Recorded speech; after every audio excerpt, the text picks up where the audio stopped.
Hoş gördük əziz kanal izləyiciləri. Hər birinizi salamlayıram. Uzun bir aradan sonra yenidən birlikdəyik.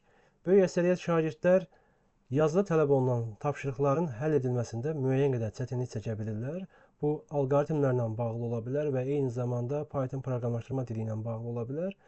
Odur ki, bunları nəzərə alıb DIM topludakı alqoritmlər mövzusuna aid olan yazılı cavab tələb olunan tapşırıqların həll edilməsi ilə bağlı sualları işləməkdir. Və eyni zamanda həmin bu sualları proqram üzərindən həll edərək göstərəcəm ki, işin mahiyyətini dərk edəsinlər və nəticəni də orada görə bilsinlər həmin çətinlik çəkməkdə olan şagirdlərimiz. Ümid edirəm ki, faydalı olacaq və səhifə 109-cu hissədən etibarən başlayırıq sualları işləməyə. İlk olaraq 127-ci sualdan başlaya bilərik. Deməli, girişə verilən iki müxtəlif ədədi müqayisə edib böyük ədəddən kiçik ədədi çıxaraq çıxışa verən məsələnin həlli alqoritmin blok sxemini tərtib edin. Deməli, ümumiyyətlə məsələlərə baxarkən birinci növbədə bizdən nə soruşulur və mən nə etməliyəm? Bunu düşünməliyik, bu sualı özümüzə verməliyik. Burada iki müxtəlif ədəd və şərtdə də iki müxtəlif ədəd dediyinə görə, yəni bizim daxil etdiyimiz ədədlər müxtəlif olacaq. Birini A ilə, birini B ilə işarə etsək, A-ya 17, B-yə 20 daxil etsək, müqayisə aparmalıyıq. Hansı böyükdür? Burada gördüyümüz kimi B böyükdür. O zaman B A-dan böyükdürsə, çıxışa verəcəyik böyükdən kiçini. Yəni 20-dən 17-nin çıxıb nəticəni çıxışa verəcəyik. Proqramda göstərəcəm sizə. Bu proqramla bağlı mənim YouTube kanalımda bir neçə dənə video var. Hətta bunun istifadəsi qaydası ilə bağlı videolar çəkmişəm. Həmin o anlatım olan videonu da burada paylaşaram. Yuxarı sağ küncə keçəcək linkdən baxa bilərsiniz playlistə. Deməli, belə bir proqram açılır. Başlanğıc və son avtomatik olaraq özündə formalaşır və mən bura lazım olan ədədləri daxil etməliyim. 2 ədəd daxil edəcəyimizə görə bura A ədədi və digərinə də B ədədini bura yazmış olacağım. Və bunları yazdıqdan sonra əlbəttə ki, müqayisə aparmalıyam. Müqayisə aparmaqdan ötürü də bura gəlirik və if blokundan istifadə edəcəyik. Və deyirik ki, əgər A B-dən böyükdürsə, şərt verəcəyik, o zaman deməli A B-dən böyükdür və true hissəsində output gəlirik. Buradan böyükdən kiçik dediyinə görə A çıxaq B-ni yazırıq. Əks halda nə ola bilər? Normal şərtlərdə A B-yə bərabər də ola bilər, amma məsələ şərtində iki müxtəlif ədədi müqayisə etmək deyildiyi üçün bu növbəti bir şərti verməyə ehtiyac qalmır və birbaşa da gəlib burada output B çıxaq A yaza bilirik. Yəni o zaman A B-dən böyük deyilsə, o zaman B A-dan böyükdür. Təbii ki, bunlar da müxtəlif ədəddirsə. Və sözsüz ki, bu proqrama xas olan özəllik var. Bu proqramda çalışdırmaqdan ötürü burada həmin daxil etdiyimiz dəyişənlərin tipini də burada qeyd etməyimiz lazımdır. A-dan və B-dən istifadə elədik və bunun da tipini int olaraq qəbul edirik və bu şəkildə yoxlaya bilərsiniz. Deməli 17 və 20 daxil etdik, 3-ü verdi. Gəlsək 20 və 17 daxil etsək, yenə də böyükdən kiçik çıxdı, nəticəni ekranda göstərmiş oldu. İlk sualımızın həlli bu şəkildə idi. Gəlin belə bir şey deyək, new folder deyək. Burada dim toplu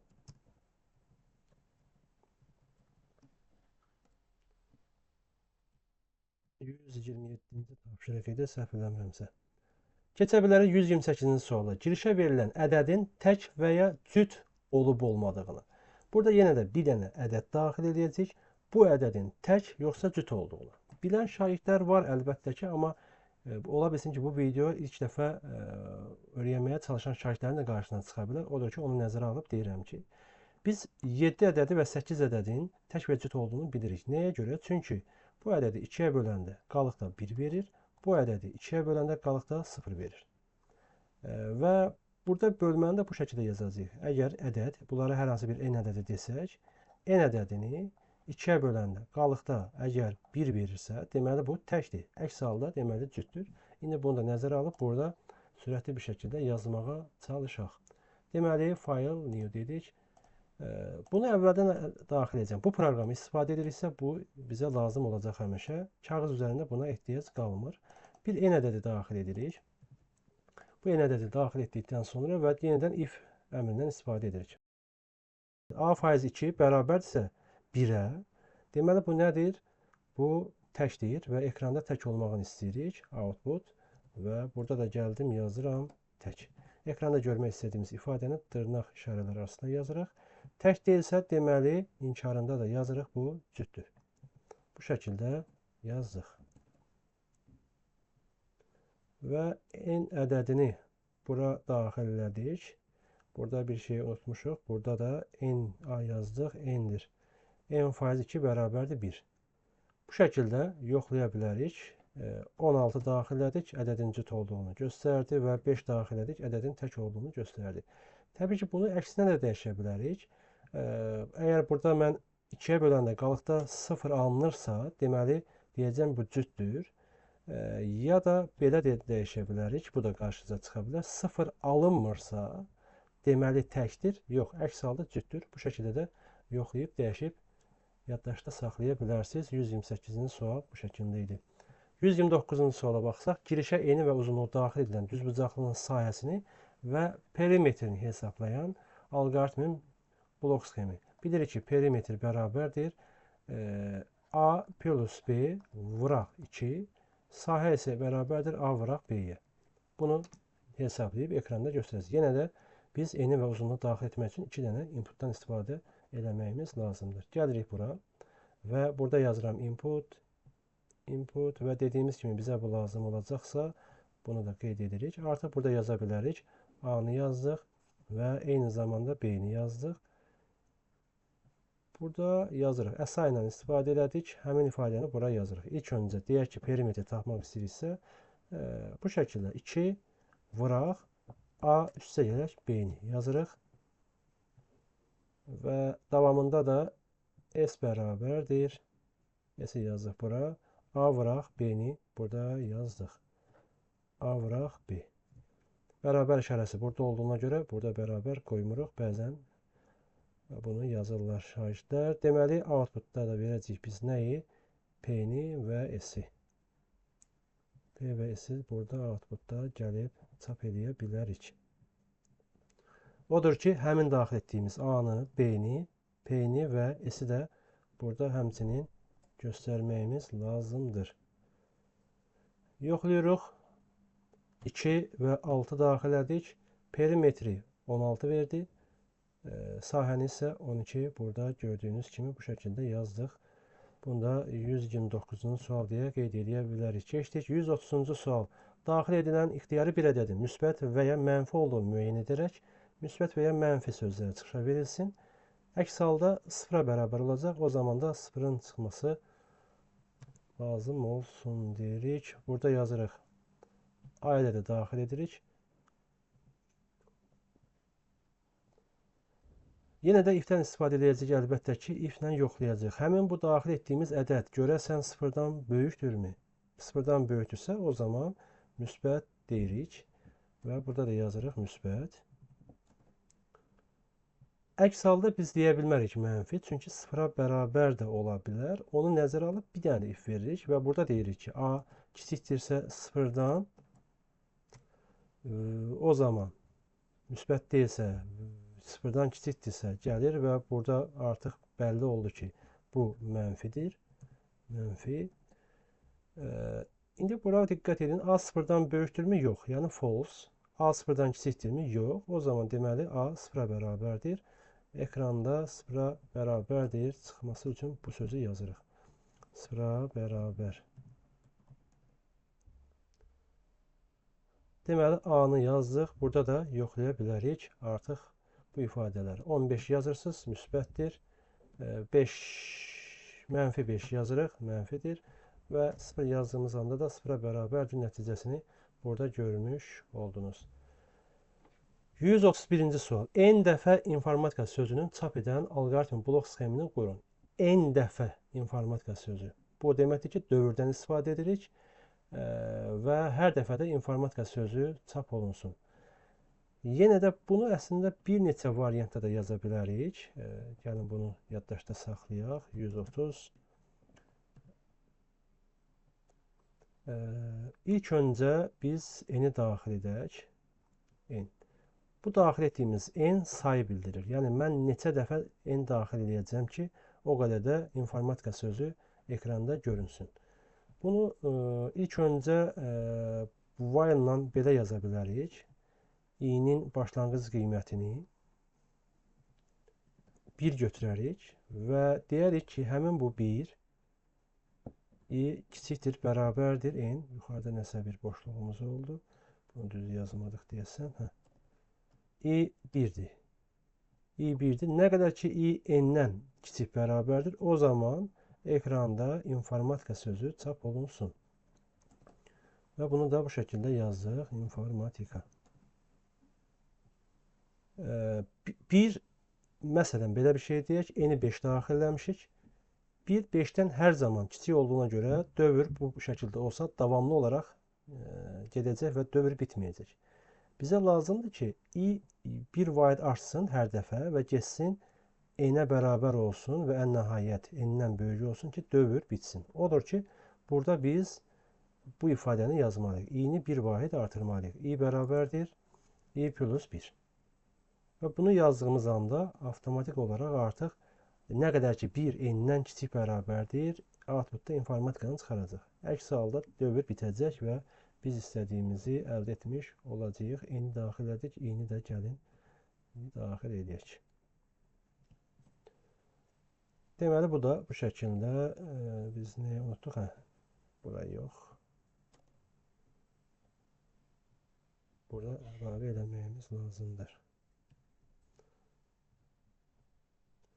Artıq baxırıq, 5 yazıramsa, 5 dənə informatika sözü burada çap olundu gördüyünüz kimi. Deməli, bunu save edirəm. 131. Başqa variant olaraq necə həll edə bilərik? Onu da bu şəkildə yaza bilərik. Mən bunu buraya yapışdırıram. Hətta i-dən istifadə eləmədən, düzdür, bunu for-dan da yaza bilərsiniz. Amma elə burada i istifadə eləmədən while-dan istifadə edib yazıram. N sıfırdan böyükdürmü? Və n bərabərdir, n çıxaq 1 şəklində yazırsınız. Deməli, biz daxil edik n-i 4. Nəticə nə olması lazımdır? 4 dəfə informatika sözü çıxmalıdır. 4 sıfırdan böyükdür, bəli, informatika sözü çıxdı. Sonra 3 olur.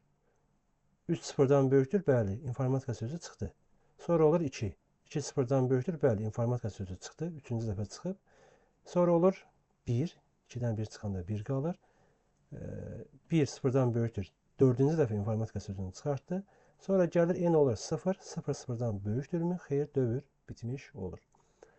Və çalışdırsaq, 4 yazıram. Həqiqətən də informatika sözünün 4 dəfə nəticəsi, informatika sözünün 4 dəfə çap olunduğunu gördünüz. Bunu bu şəkildə sürətini azaldıb baxa bilərsiniz. Proses necə gedir? N-i bizdən soruşacaq. Məsələn, mən 3 yazdım. Bunu bu tərəfə çəkək ki, nəticəni görəsiniz. Enter vurduq. Və informatika bir dəfə çıxdı. İnformatika ikinci dəfə çıxdı. Dövr bu şəkildə gedir. İnformatika 3. İnformatika bu şəkildə nəticəni çıxartmış oldu. Çünki n-i 3 dəfə daxil elədik. 3 dəfə də çıxdı. Bu da yenə də bu sualın deyək ki, ikinci bir forması burada yazdıq. Keçək digər suala. Diskriminantın qiymətindən asılı olaraq kvadrat tənliyin həll alqoritminin blok sxemini qurun. Siz əlbəttə ki, diskriminantın tapılmasını bilirsiniz və kvadrat tənliyi həll edə bilirsiniz. Deməli, diskriminantı biz d bərabərdir b kvadratı çıxart 4ac düsturundan istifadə edib tapırıq. Və bundan sonra da düsturu bilirsiniz. Əgər d daha doğrusu diskriminant sıfırdan böyükdürsə, x1 bərabərdir mənfi, belə yazaq, mənfi b plus kök altda d bölək 2a. x2 də bərabərdir mənfi b minus kök altda d bölək 2a. D sıfıra bərabər olanda x bərabərdir mənfi b bölək 2a-dan istifadə edirsiniz. Və d sıfırdan kiçik olan halında isə həqiqi kökü olmadığını qeyd edirsiniz.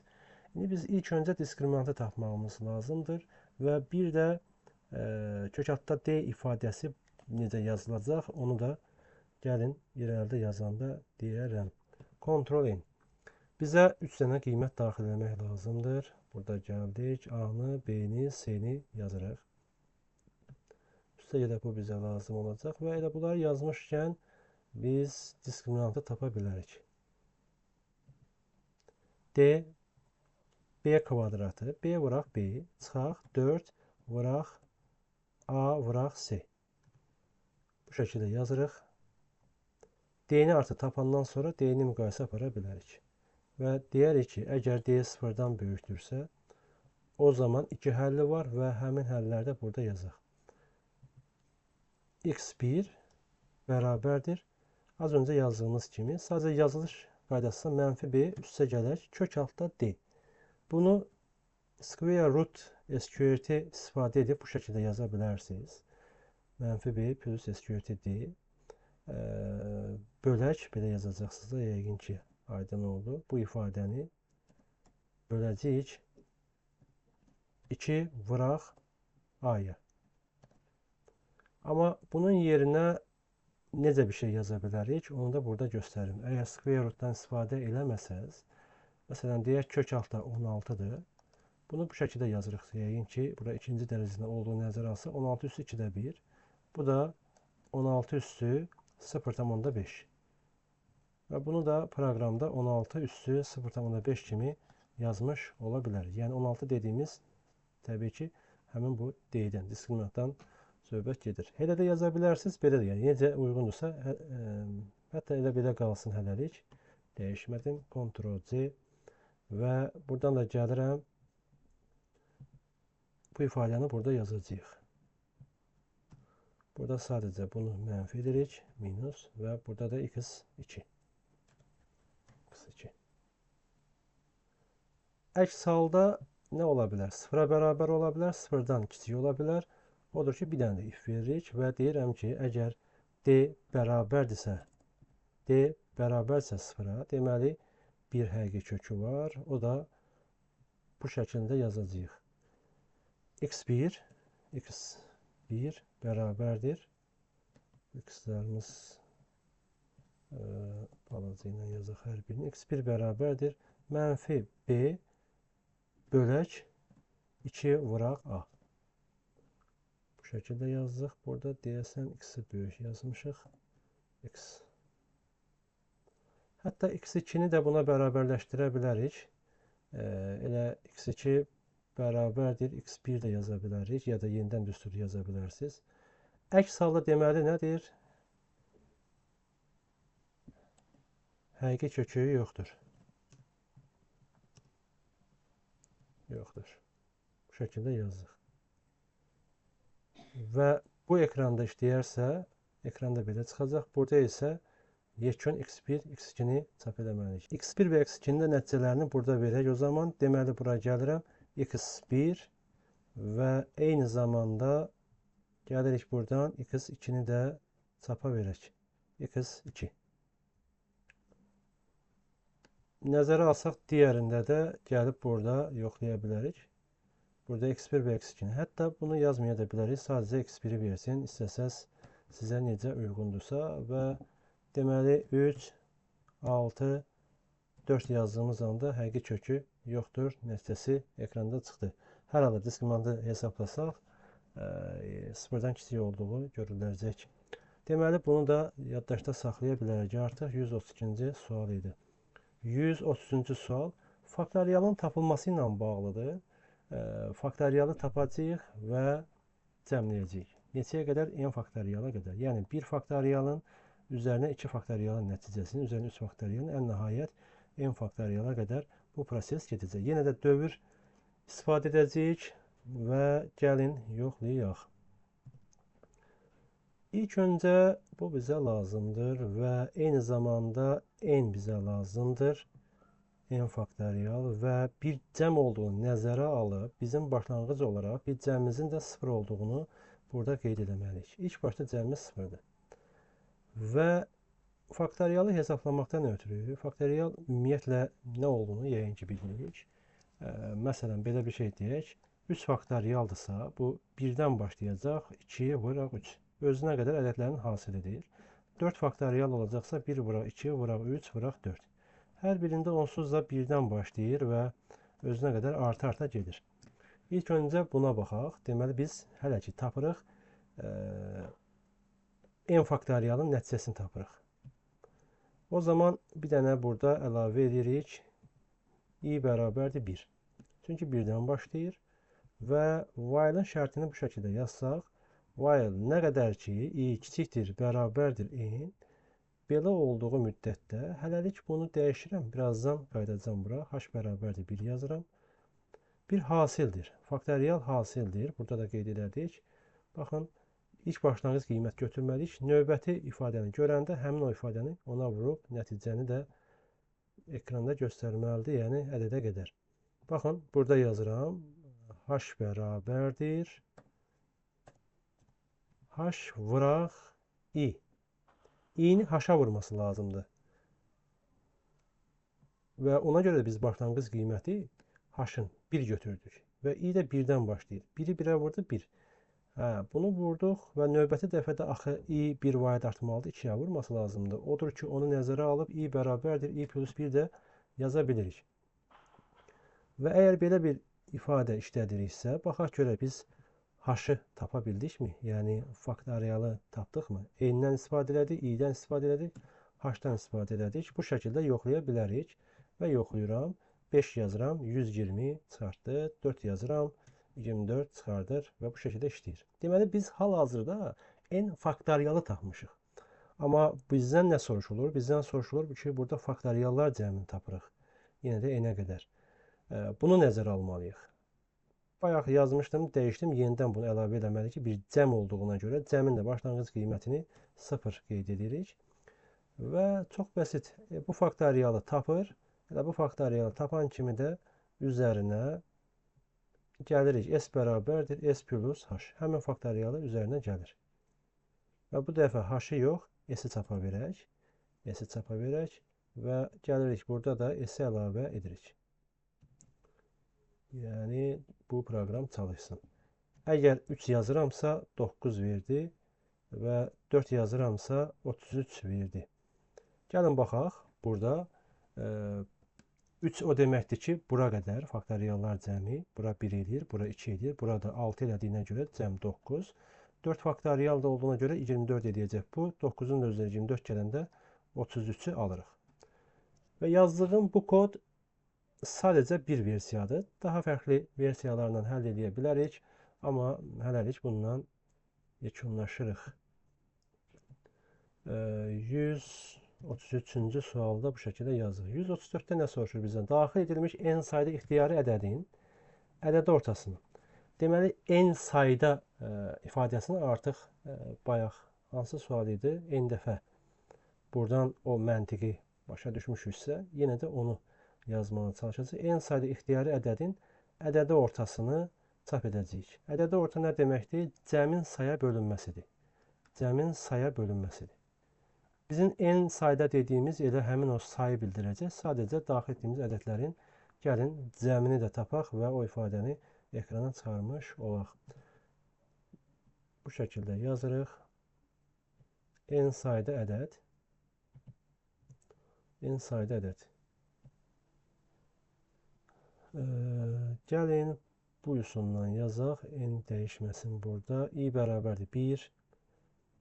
Və while-in şərti nə qədər ki, i kiçikdir, bərabərdir, n-dir. Bunu, yoldaşlar, gəlin for-la da yazaq. Onu da görmüş olasınız. For-u istifadə edirik. 1-dən i-nin başlanğıc qiyməti buradan daxil edirik. Baxın, start value, başlanğıc qiyməti 1-dən n-ə qədər. Və 1-1 artacaq. O zaman nə edirəm mən? Bir dənə ədəd daxil edirəm. Input A. Həmin bu daxil etdiyim ədədin axı cəmini tapmağım lazımdır. O zaman da cəmini tapmaqdan ötürü deyək ki, belə bir şey yazırıq. Cəm bərabərdir, cəm üstə gedək A. Cəmin üzərinə A-nı gəlsin. Axı cəm neçədir ki, üzərinə A gəlsin? Odur ki, ilk başlanğıcda cəmimizin də 0 olduğunu bu proqrama deməyimiz lazımdır. Yoxsa bizim düşündüyümüz kimi özü avtomatik 0 olduğunu düşünüb qərar verə bilmir. Yəni, ilk başda 0-da 0-ın üzərinə mən daxil etdiyim ədəd budur. Və bu şəkildə cəmi tapacaq, hara qədər, n-ə qədər. Burada sual ola bilər ki, bəs i artdı mı? For-da i daxildə artır deyə, ona görə ayrıca i bərabər i plus 1 yazmağa ehtiyac qalmır. Mən gəlirəm yekunda ədədi ortanı tapacam və burada birbaşa da yaza bilərsiniz outputda, amma belə yazırım. Ədədi orta bərabərdir. Həmin o cəmi bölürəm saya. Sayı ardıcıl olaraq ədəd daxil etdikcə hesablaya bilərik, amma onsuz da n həmin ədədlərin sayını bildirir deyə mən elə birbaşa n-ə bölməklə bunu yekunlaşdıra bilərəm. Burada n yazıram, burada cəm yazıram, burada nə yazdıq? Say istifadə eləmədik. N cəm və i yazdıq. Bir də a yazdıq. Bir də ədədi orta yazdıq. Və ədədi ortanın tam ədəd alınmayacağını da düşünsək, o zaman bunun tipini real seçə bilərik. Yəni bunu ayıra bilərik. Buradan da yaza bilərsiniz. İstəyirsiniz ayıraq. Bu da hər kəsə daha aydın olsun. Gəlirik. Ədədi orta axı kəsr olduğu üçün tam hissə tam olmaya bilər. Odur ki, ədədi ortanı buradan silirik. Və yoxladığımız anda deyək ki, n 3 dənə ədəd daxil edirəm. 2, 8 və 5. Mənə ədədi ortanın 5 olduğunu burada çıxartdı. 2, 8, 5, 10, 15-i də 3-ə böləndə 5 ədədi. Əlbəttə ki, burada gəlib output ədədi orta yazmaqla nəticəni ilə birbaşa burada da görə bilərsiniz. Bu da neçənci sualdır? 134-cü sualın həlli idi. 135-ci sual. S bərabərdir -2 plus 4 çıxaq 6. Bu ifadəyə də fikir verdiyimiz anda bir dövrdən söhbət gedir burada. Yəqin ki, başa düşdük. Və baxırıq ki, burada ilk olaraq mənfidir, sonra müsbətdir. Mənfidir, müsbətdir və 2 artır. Bunu da görürük. Hara qədər 2 n-ə qədər bu proses gedir. İndi bunu yazacağıq sizlə. İlk olaraq gəlin yenə də n-i daxil edək. Input və eyni zamanda bunu da yazırıq, orada qalsın. N-i daxil edirik. N-i daxil etdikdən sonra yenə də onun bir cəm olduğunu nəzərə alsaq, bizə lazımdır ki, S-in başlanğıc qiyməti 0-dır. Və gördük ki, burada proqrama gəlsək, ilk olaraq 2-dən başlayır. Odur ki, bir i dəyişəni götürüb, onun da başlanğıc qiymətini 2 götürək. i bərabərdir 2. Və bir dəfə mənfi, bir dəfə müsbət olur. Bunu da nəzərə alırıq. Və belə bir şey yazıram. Yəqin ki, birazdan yazırsa daha aydın olacaq. -1 də götürürük. K-nın başlanğıc qiyməti -1. Və artıq şərtimizi verə bilərik. While deyə bilərik ki, i nə qədər ki, kiçik bərabərdir 2 vuraq n-dən. Bunu yazırıq buradan. Və bu zaman biz nə edirik? S-in üzərinə gəlirik. Yazırıq. S bərabərdir. S üstə gələk. Həmin bizim daxil etdiyimiz burada i var. i-ni vururuq k-ya. i 2-dir. 2-ni -1-ə vuracağımıza görə -2 olacaq.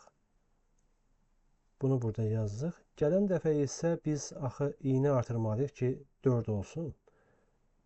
i-ni artırırıq. i bərabərdir. i plus 2. 2 var idi, artırdıq. 4 oldu. Və k -1 idi. Axı bir dənə buna baxaq. -1 idi. Sonra müsbət olması lazım. Görürsünüz, müsbət 4-dür. Odur ki, biz k-nı yenidən bir -1 ifadəyə vurub nəticəni müsbətə doğru dəyişməliyik. K bərabərdir -k. Və ən nəhayət S-i çapa verə bilərik. S-i çapa verə bilirik.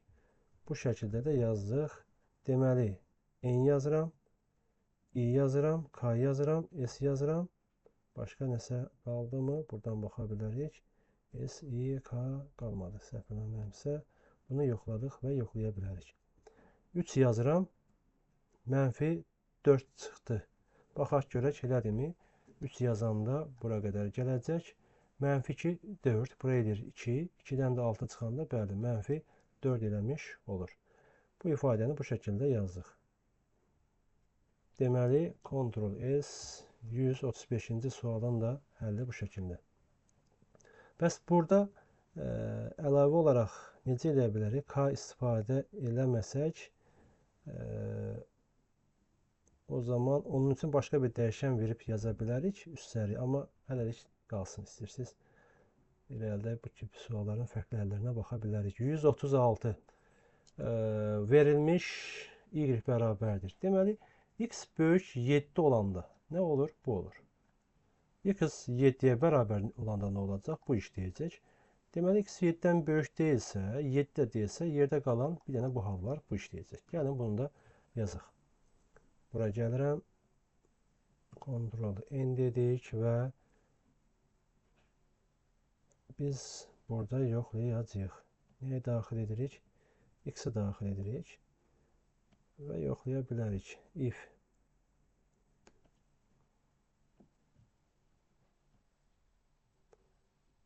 burada şərtə baxaraq əgər x böyüksə 7-dən, o zaman buna uyğun olan halı ekranda verək.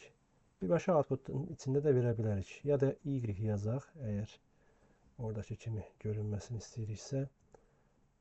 Gəlirik buradan y bərabərdir x kvadrat, x bura x, üstə yerək 5. Bu şəkildə yazdıq. Əks halda x 7-yə də bərabər ola bilər, 7-dən kiçik də ola bilər. Hansısa birini yazmalıyıq, bunu yazaq. X bərabərdir 7-dirsə və qeyd edim ki, bu proqram əslində burada if-i bir dənə bərabərlə ya da iki dənə bərabər olaraq hər birini dəstəkləyir. Yəni, belə görsəz, fikirləşməyin ki, burada nəsə yanlış getdi.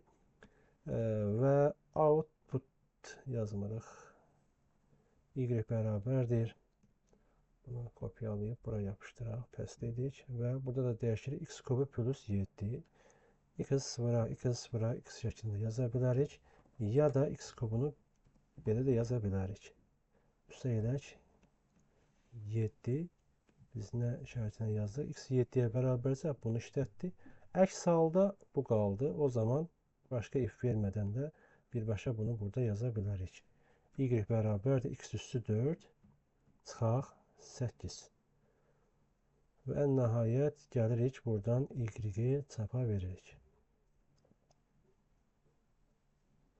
Deməli, declare gəlsək, burada yazırıq x-i, y-i bura daxil elədik. Bu da 136-cı sualın həll üsulu idi və bunu da qeyd edirik. 136. 137-ci suala. Girişə verilən 3 ədədin həndəsi və ədədi 3 ədədin həndəsi və ədədi ortalarının cəmini. Həndəsi ortanı bilirik nə deməkdir. 3-cü dərəcədən A vuraq, B vuraq, C 3 dənə ədəddirsə və eyni zamanda A plus B plus C bölək 3 də ədədi ortadır. Bunu HO həndəsi orta, bunu da EO ədədi orta kimi qeyd edilsə. Deməli 3 dənə ədəd daxil edəcəyik və sayımız da bəlli olur. 3 ədəd daxil edəcəyimizə görə 3 dənə ədədimiz var. Yazdıq. Bunu burada yazırıq. Gəldik input. Buna A yazdıq. Gəlirik. Buna B yazırıq. Buna C yazıq. Buna B yazıq. B yazaq. Həndəsi və ədədi ortaların cəmini tapacağıq. Deməli, ilk olaraq gəldik bundan istifadə edirik. Ədədi orta bərabərdir. Yazırıq A üstü ilə B üstü ilə C bölək 3 və eyni zamanda həndəsi orta bu da bərabərdir. Həndəsi orta bu da bərabərdir. A plus B A vuraq B vuraq C. Bu ifadəni də 3-cü dərəcədən kök altısını alacağıq. Onu da belə yazacağıq. Vuraq deyək ki, Python'da müəyyən qədər bilənlər qüvvətdə bu şəkildə yazırıq. 1 bölək 3. Amma bu proqram onu dəstəkləmədiyi üçün bu şəkildə yazacağıq. Qüvvəti bax belə. Üstə 1. Bu da nədir? Hardan gəlir? Biz bilirik ki, ikinci dərəcədən 16 yazanda 16 üstü 2-də 1 az öncə göstərmişdim digər misalda. İndi 3-cü dərəcədən bura belə bir şeydirsə nə olacaq? Həndəsi orta üstü 3-də 1. Bunun da yazılış qaydasını belə yazırıq. Həndəsi orta üstü 1 bölək 3. Odur ki, onu yazdım və yekunda bizə soruşurdu ki, həndəsi və ədədi ortalarının cəmini hesablayan outputda da bunları verə bilərik. Ədədi orta üstə edək, həndəsi orta. Sadəcə declare-dən istifadə edəsək, yenə də bunları nəzərə ala bilərik. A-nı, B-ni, C-ni, A-nı, B-ni, C-ni, ədədi orta və həndəsi ortanı real yox, daha doğrusu int tipi yox, real seçək ki, daha düzgün nəticəni vermiş olsun. Bu da belə yazılışdı. 137-ci sualın cavabını yazdıq. 138 girişə verilən iki ədədin ən böyük olanını və ya bərabər olub olmamasını müəyyən edən alqoritmin blok sxemini tərtib edin. Yenə də iki ədəd daxil edəcəyik. Onu gəlin buradan uğurlayaq. Ctrl N dedik. Götürdüksə bilmirəm. Və bura yapışdırırıq. Bəsdir. Bunu sonra dəyişərik. A, B daxil eləmişik. If-dən istifadə edəcəyik. İki ədəddən nəyi yoxlayırıq? Böyük olanı. Əgər A, B-dən böyükdürsə,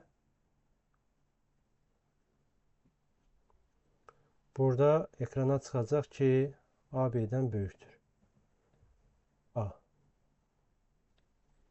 Yox, əks halda bir dənə də if veririk. A, B-dən kiçik ola bilər və ya bərabər ola bilər.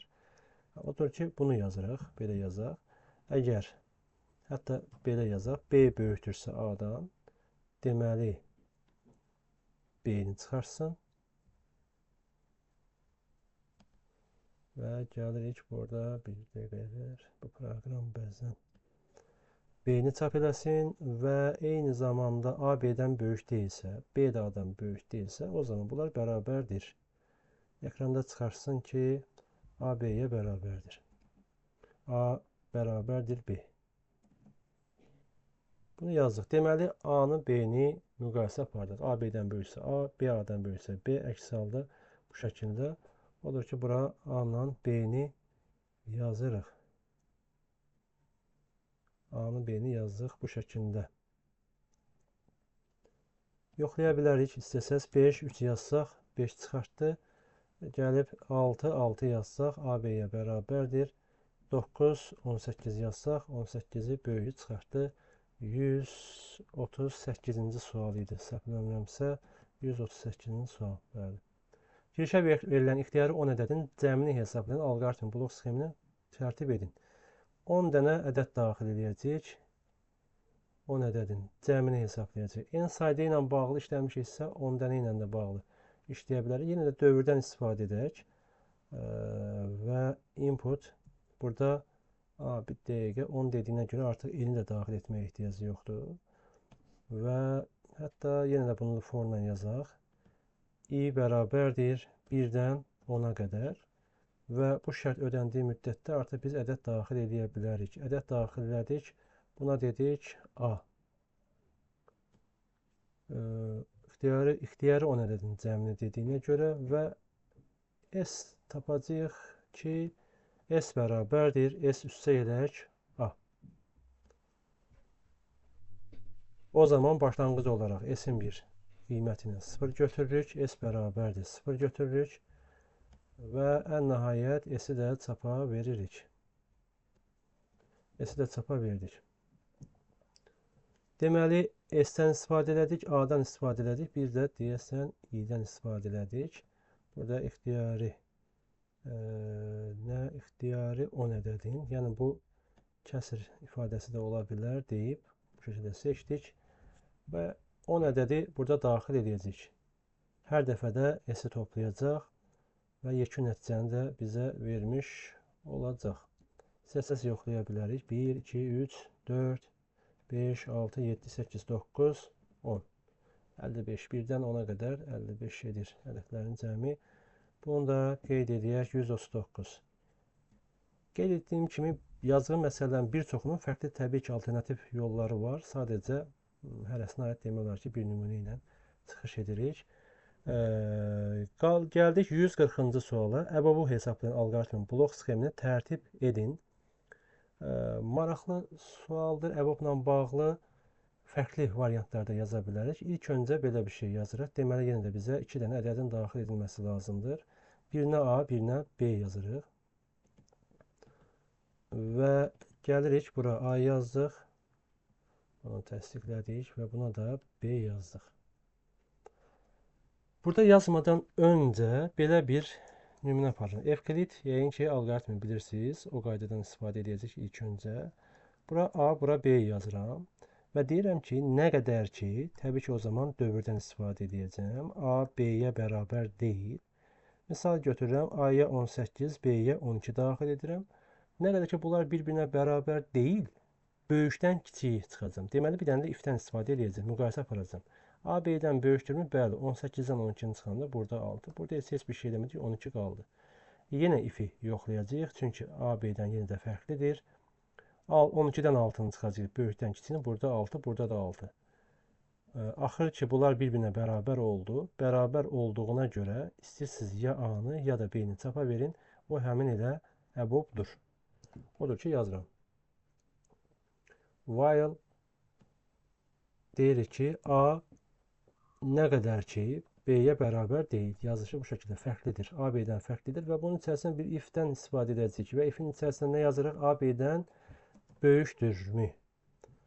A, B-dən böyükdürsə, baxın, A-dan B-ni çıxdıq. Necə elədik? A-ya yazdıq, düzdürmü? O zaman, baxın, A-dan B-ni çıxırıq. Bu tərəfdə A-ya mənimsədirik. Əks halda deyirik ki, nə olsun? Gəlsin burada B-dən A-nı çıxırıq və bunu da elə B-yə mənimsədirik. Nə qədər ki, bir-birinə bərabər deyiləcək, deyil, müqayisə aparacaq və bunu çıxa gedəcək. Elə ki, bir-birinə bərabər olacaq, o zaman EBOB A-nı çapa verə bilərsiniz. B də yaza bilərsiniz, A da yaz. Çünki ikisi bir-birinə bərabər olur, axı, burada görürsünüz. Bu zaman bunu yaza bilərik. Deməli, burada yazıram A, B yazdım və çalışdıraq ilk öncə həmin 18, 12-ni yazıq, 6-nı çıxartdı. Hətta fiziki olaraq bunu görəsiniz deyə B də yazsaydım problem yox idi. Baxın, hər ikisini çıxardacaq bu dəfə. Hətta birinci kiçiyi, sonra böyüyü yazsam, yenə də 6-nı çıxardır yəni. A, B hər ikisi burada işləyir. İndi adətən belə yaza bilərik. Bu bir variant. Kontrol istəyirəm. 141. Bunu başqa necə həll edə bilərik? Başqa belə həll edə bilərik ki, buna deyirik çıxma üsulu ilə. EBOB-un tapılması, Ctrl-C, Ctrl-N deyirəm və eyni zamanda bunu buraya yapışdırıram. Bölmə üsulundan da istifadə edə bilərəm. Bu zaman nə edəcəyik? Bu zaman şərti dəyişəcəyik. While-ın şərtini dəyişəcəm və deyəcəm ki, nə qədər ki, A sıfırdan fərqlidir və eyni zamanda B sıfırdan fərqlidir. O zaman yenə də if verəcəm. Hansı böyükdürsə, böyüyü böləcək kiçiyə, o zaman onu da deyək belə yazacaq. Digər tərəfdə B bərabərdir. Buna uyğun da yazacaq. İndi burada göstərim. Siz də görəsiz. Bunu artıq buraya yapışdırdım. Baxın, şərti belə yazıram. Bu sıfırdan fərqlidirsə and eyni zamanda B bərabər deyilsə sıfıra. A da B də sıfırdan fərqlidirsə bu işi görəcək. A B-dən böyükdürsə A faiz B. A faiz B.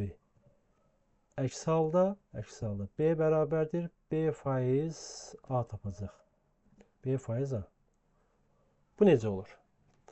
Bunu yazırıq. Baxın. Məsələn, yenə də müqayisə aparıram. A, B. Yenə də birinə 12, birinə 18 daxil edirəm. A, B-dən kiçikdir və eyni zamanda A da B də sıfırdan fərqlidir. O zaman böyüyü kiçiyə bölürəm. 18-i 12-yə bölünür. Qalıq 6 qalır. Burada 12 qalır. Bu dəfə A B-dən böyükdür. 12-ni 6-ya bölürəm. Qalıq 0 qalır. Burada isə 6 qalır. Şərt pozuldu. Çünki şərtimiz nə idi?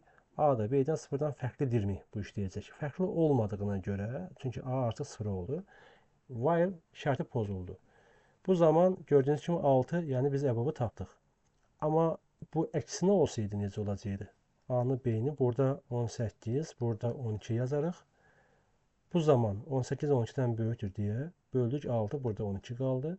Növbəti dəfədə 12-ni böləcəyik 6 ilə. Burada qalır 0, burada isə 6 qalır. Bu zaman B-ni çap eləməsi lazımdır.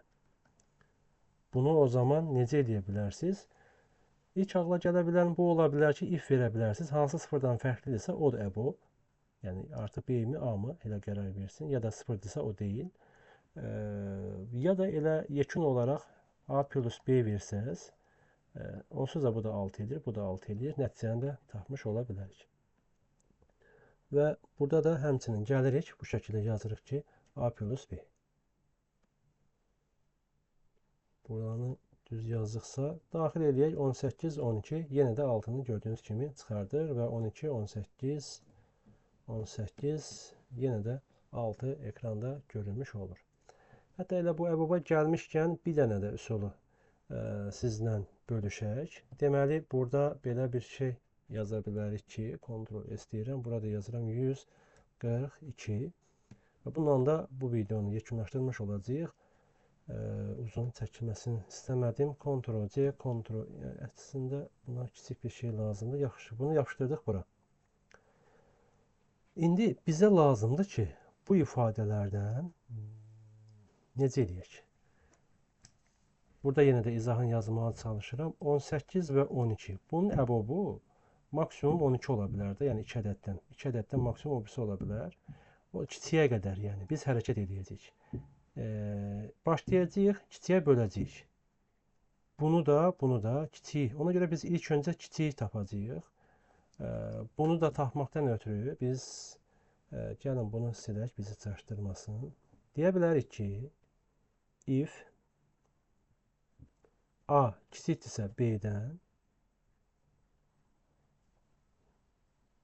minimum bərabərdir. Yəni bunu da bir K dəyişənindən istifadə edə istəyirsiniz. B-yə, A B-dən kiçikdirsə A-ya, düz yazıq, A B-dən kiçiksə K A-ya bərabərdir. Əksində olanda isə nə olacaq? B-yə bərabər olacaq.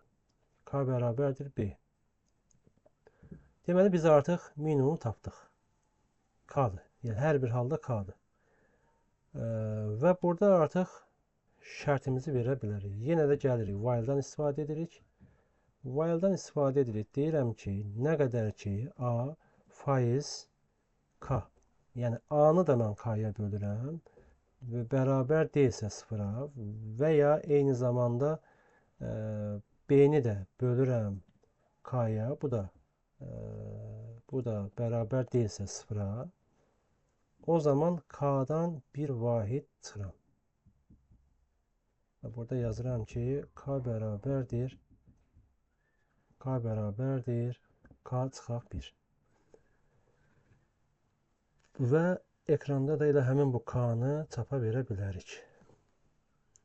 K-nı çapa veririk. Burada yazmışıq A, B, K yazmışıq. Yoxlayaq istəyirsiniz. İlk öncə 18, 12. 6 vermiş oldu və eyni zamanda 12, 18 yenə də 6 vermiş oldu. Və gördük ki, həqiqətən düz işlədi və necə oldu düz işlədi? 18 və 12 daxillədik.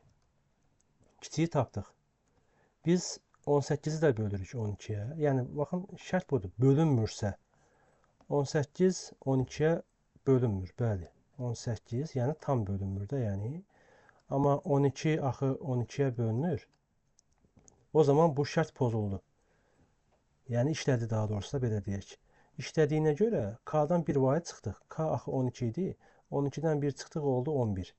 Gələn dəfə 18 11-ə bölünəndə deyirik altda 0 alınmır və digəri də bölünmür. O zaman yenə K-dan 1 çıxır. Yəni, çıxa gedəcək. Hər ikisi buradakı ədədə, yəni K-ya bölünəndə o zaman əbubu olacaq. Yəni, yuxarıdan başlayırıq, çıxa aşağıya doğru düşürük. Bu zaman da əbubu bu şəkildə tapa bilərsiniz. Deməli, bunu da save edirik. Bura Ctrl S deyirik. 143-ü burada qeyd edirik. Belə, dəyərli kanal izləyicilər, hörmətli şagirdlər, eyni zamanda bu videoya baxan hər kəs, ümid edirəm ki, bu videolar faydalıdır. Ümid edirəm ki, bu videolar sizin öyrənmənizdə nələrsə dəyişə bilir, ən azı düşündürə bilir. Odur ki, siz kanala abunə olmağa davam etdirin, kanaldakı videoları bəyənməyə davam edin və necə ki davam edirsiniz. Hər birinizə uğurlar. İnşallah bu videoların da davamı gələcək. Ən azı yazılı tələb olunan sualları bundan sonra da bitirib Pythona keçməyi planlaşdırmışam. Hər birinizə uğurlar. Yeni videolarda görüşənədək. Təşəkkür edirəm. Sağ olun.